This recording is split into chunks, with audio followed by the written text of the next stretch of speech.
Salut à tous, on se retrouve aujourd'hui pour le vendredi 1er novembre et le trading de cette belle journée. Alors, comme d'habitude, on commence par les news économiques. Alors, comme vous pouvez voir, on a une journée, alors attention, hein, 8h30 avec l'annonce du taux de chômage.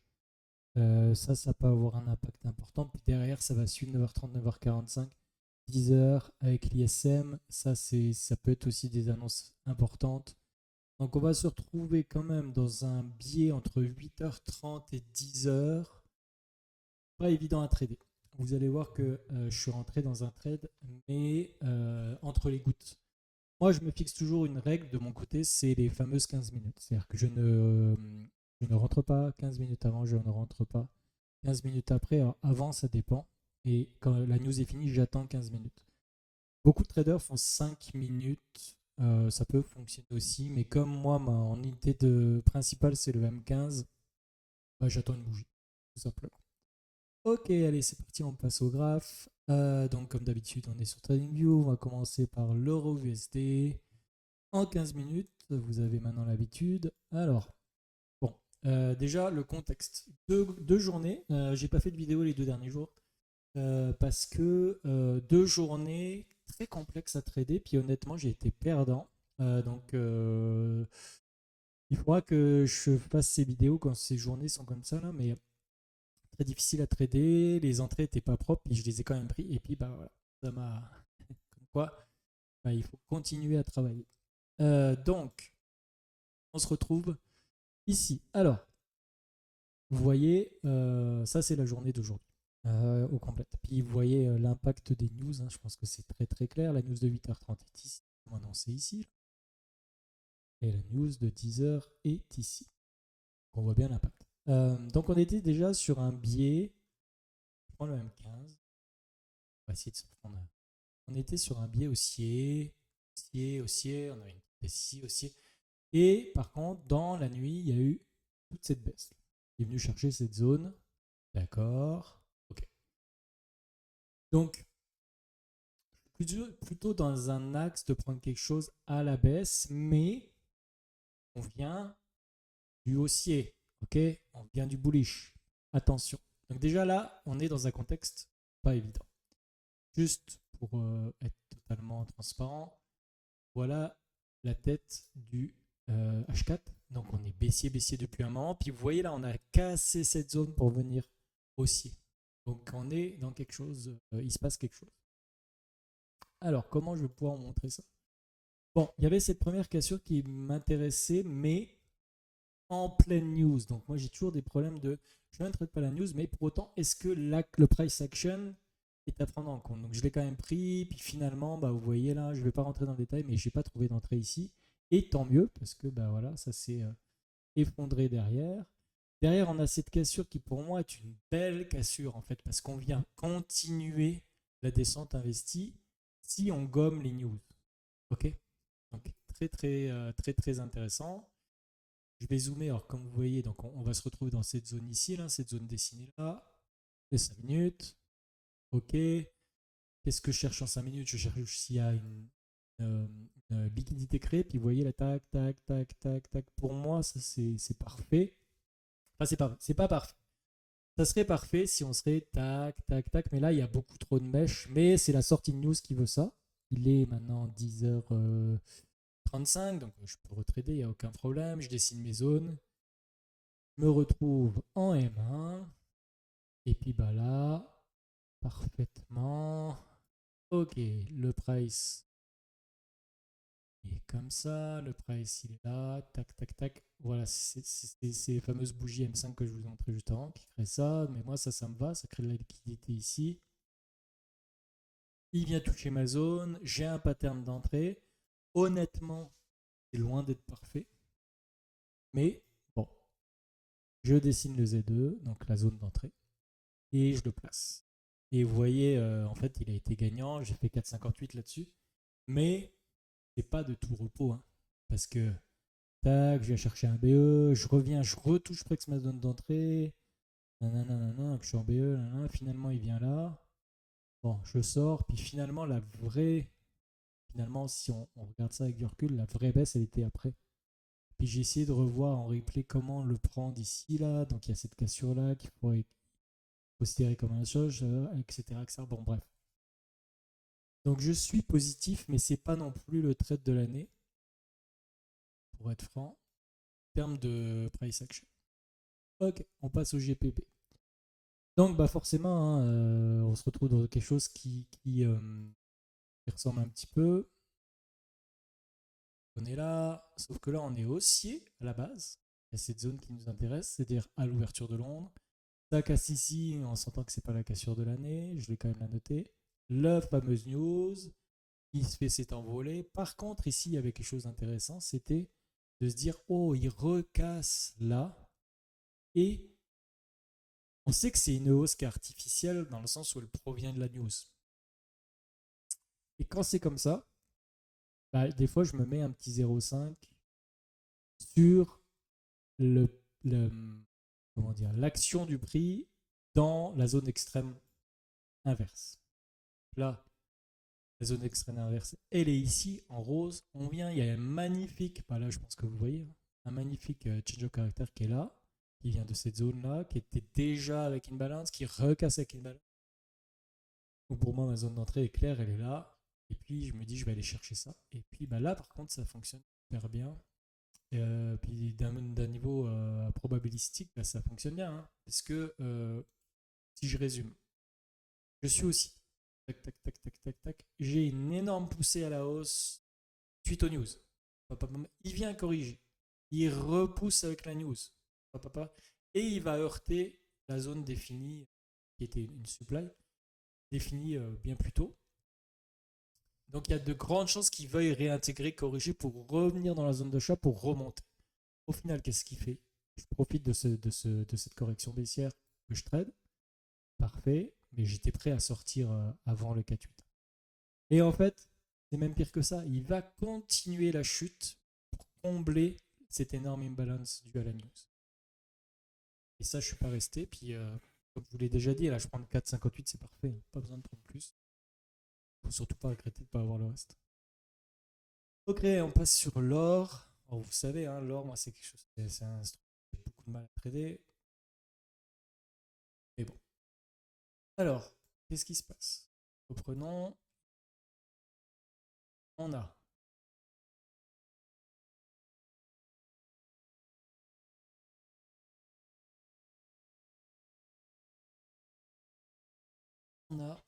l'ouverture qui est là, début de Londres, on est sur une hausse, j'avais identifié un trap, puis bah c'était vraiment un trap, oui, cassé. Je définis cette zone qui est haussière, donc là on est clairement dans quelque chose à prendre à la hausse. Je cherche un pattern ici. Il y avait des choses, mais je ne suis pas entré. Honnêtement, ça ne correspondait pas. Puis vu que j'ai fait 2 jours très moyens, j'ai pas osé rentrer ici. Là, et il y aurait eu moyen. Mais bon, bref, finalement, je ne suis pas rentré. Par contre, cette cassure-là, elle est magnifique. Il y a tout ce volume-là, elle est comblée. Il revient dans la zone. Ok, il revient dans ma 5, ça on l'a cassé, il est en plein dedans, je définis mes mains, il est en plein dedans. Tac. Là, le M1 est très large, j'aurais pu dessiner un peu moins large parce qu'il prend toute cette grosse bougie qui est la bougie d'appel de la cassure. Je le sais. Je définis clairement ici le caractère qui pour moi est suffisant parce que high balance pipe poussé. Définis mon Z2. Alors, toujours bizarre avec l'or. Hein, soit il vient percer mes Z2, puis je comprends pas la price action, soit là il l'a touché, mais il l'a touché au tick près. Et bah là, par contre, ça a très bien marché. La zone d'appel fonctionne, le rebond, bam, on y va. On va chercher. Vous voyez, je touche le BE très très rapidement. 11h30, 11h50. C'est rapide. Et derrière, quand c'est comme ça, bah moi je cherchais cette zone. Vous voyez, aucun problème. Le rebond, classe correction. Et derrière, ça continue. Donc c'est un très très beau trade sur l'or parce que j'ai beaucoup de mal avec l'instrument. Et bah, pris celui-là. Parfait. On passe au Nasdaq. Le Nasdaq, le Nasdaq, le Nasdaq. Donc, haussier, on est venu chercher cette grosse demande en M15 qu'elle a depuis un an, plusieurs fois. On passe au-dessus. Donc là, on déclare sur une taille haussière. Pour moi, on est bullish. En tout cas en M15. Il y a cette zone-là qui casse au tout début de période de long.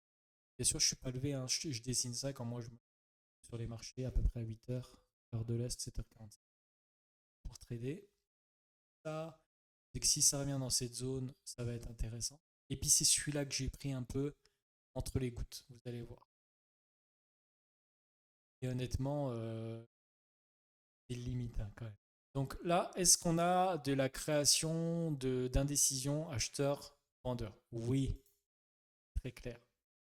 On a de la création d'indécision. Pam, pam, pam, pam, pam. Tout ça qui crée clairement des zones de liquidité à venir. Ces trois zones de liquidité sont quasi balayées par cette news. Ok, qui est quoi? Qui est la news de 8h30. Si je résume, je vais essayer d'être très le plus clairement possible. Si on a ça, tac, tac, tac. Vous êtes d'accord que là on est sur une chaîne montante, bullish, quasi les hauts sont de plus en plus hauts, les bas sont de plus en plus hauts, c'est la théorie de dos, hein, base de bas. Donc ça crée des recherches de liquidité. La news de 8h30 arrive ici. Qu'est-ce qui est plus basse que ce point-là? Donc cette liquidité est prise. Plus basse que ce point-là, cette liquidité est prise. Il reste cette liquidité à prendre. Donc on est encore dans le coup. C'est ça qu'il faut checker. Puis derrière, il y a une réintégration. Donc comme je vous ai dit, 8h30, 8h45, ne traite pas. Réintégration, petite hausse, donc tac, tac, tac, pour venir chercher le même niveau. Ah, là, ça devient très intéressant. Je définis pendant une minute.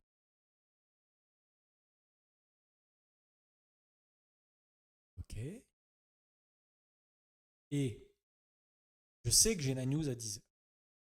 Okay. Moi, je vous ai dit, je ne trade plus à partir de 9h40. Sauf que là, il vient chercher ma zone M1, percer ma zone M1, magnifiquement, créer un change of caractère qui a du volume, qui n'est pas parfait parce que j'ai quand même 7. Je me positionne mon Z2, il est 9h36 et je me dis, bah, je couperai quoi qu'il arrive avant 10h. Et là, vous voyez, bah, ça fonctionne très très très bien. Tac, tac, tac, tac, tac, tac, tac, tac, tac. Moi, j'ai toujours, comme d'habitude, mon risque à 5. 5. Et en fait, j'attends. En fait, ça c'est pas vrai, j'ai coupé à 9h59.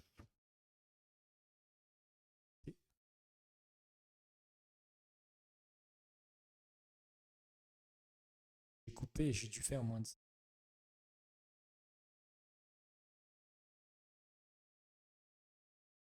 51. Peu importe. Et donc voilà. Donc là, c'est un peu particulier parce que d'habitude, je ne traite pas 15 minutes avant. Sauf que là, je suis dans un trade. Quand je suis dans un trade que j'ai pris avant les 15 minutes, qui est le cas, et ben, je vais le clôturer à 59. Et bon, bah, il s'avère que, entre guillemets, j'ai eu tort, façon de parler, mais j'aurais pu. Je ne traite pas vite. Donc, superbe trade.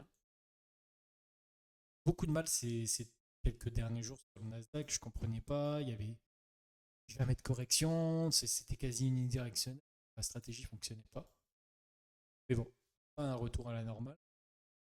Derrière, mon énorme hausse artificielle, je vous l'ai expliqué, tac, tac, tac, même si on était déjà haussier, donc moins artificiel que sur l'euro. Tac, tac, tac, il promène, le prix vient réintégrer. Moi, je cherche toujours un achat puisque il n'y a rien qui me montre qu'on est cassé à la baisse. Puis en plus, on était déjà à la hausse. C'est ça la différence avec ça. Et puis ben, en fait, je me suis permis, alors vraiment, c'est de la gâterie, hein, parce que il est venu chercher cette zone, il y a de la liquidité partout. J'ai attendu, attendu.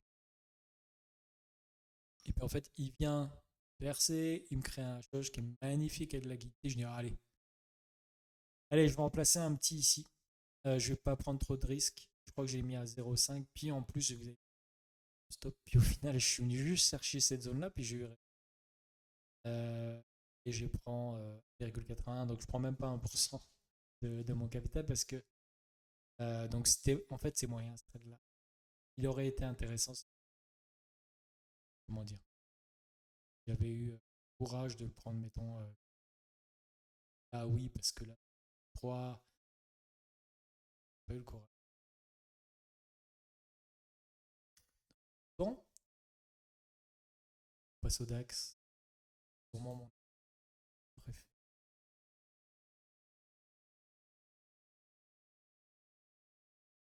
Le DAX, donc ça c'est un peu les derniers. Vous voyez, on ouvre clairement. Pam, ça fait direct. Énorme casse. Toujours. Ça peut vous paraître bizarre, mais pourquoi il prend ça et il prend pas la bougie? Il prend toujours, en tout cas, de bougie d'après du sol.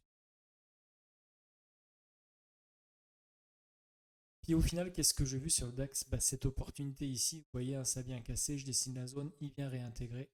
Et là, eh ben, j'ai été petit bras, parce que, enfin petit bras, pas petit bras, pas ça. J'ai été, j'avais eu une semaine parfaite, je pense que je près de là. Je ne l'ai pas pris parce qu'il n'est pas venu chercher. Après, on peut se poser la question. C'est bien décidé. Puis je l'ai regardé 10 fois par rapport à ce que. Donc, bah, pas de. Je viens chercher là. Bam, je rebondis. Bam, je rebondis. C'est-à-dire que les vendeurs, ils n'arrivent pas à passer. Ils reprennent. Donc, il y aurait eu moyen de rentrer pas si facilement par là, sûrement ici, pour aller chercher. Donc, et un petit nouveau, donc j'ai laissé tomber le GBP GPY. J'ai jamais compris le. Je me suis mis à aller chez nous, Russes, retrader les futurs sur propre firme. Donc, c'est un indice que je connais peu. Mais en regardant comme ça, ce qui m'intéresse dans cet indice-là, c'est qu'il est moins corrélé qu'un SP500 ou un Dow sur le Nasdaq que je traite déjà. Donc ça m'évite de répéter des pertes. Je répète aussi les gains quand je fais ça, mais ça m'évite de répéter les pertes. Et j'ai backtesté, alors j'ai pas fait des grosses périodes de backtest, mais de ce que j'ai vu, bah, ça fonctionne. Il réagit plutôt classiquement. Il est assez nerveux. Et je vais le faire pendant un temps. Puis en profil, de toute façon, je pas grand chose. Donc si on répète, on est bien sur une énorme baisse venue de la veille. On commence à être haussier ici. Vous voyez là. Tac, tac. Là, il y a la réaction. Bah, c'est 30, news. Ce côté artificiel, je note ici une zone qui va être une zone d'intérêt. Tac, tac, tac. Je monte. Donc là, c'était intéressant. Puis en fait, il n'est pas venu chercher ma zone de 5 ici, contrairement à ce qu'on a vu tout à l'heure sur le GPB. Il serait venu chercher ma zone M5, puis je n'ai même pas tracé, mais là, à l'intérieur. Là, j'aurais pu peut-être tenter un trade à la vente. Ici, là. Pas fait. Ici, il y a une vraie cassure. Intéressant. La même chose. Il n'est pas venu. Ici, la même chose. Il n'est pas venu sur lui, mais vous voyez que le. Je ne sais pas si vous. Super intéressant. Je pense qu'il y a plus que le GPB que j'ai jamais vraiment compris. Donc voilà pour cette journée, donc journée très positive, mais honnêtement il y a eu du stress, pas mal de stress suite à 2 jours négatifs. Donc pour information, je vous montrerai ça aussi à terme, mais pour information, donc nous sommes vendredi, lundi j'ai fait plus 3, quelque chose pour cent. Mardi j'ai fait 0. Mercredi, jeudi, donc mercredi j'ai fait moins 2. Jeudi j'ai fait moins 3. Et aujourd'hui j'ai fait plus 7. Voilà. Donc c'est pas la meilleure semaine. Je reste positif pour la semaine. Voilà. Allez, bon week-end. On se retrouve lundi. J'espère.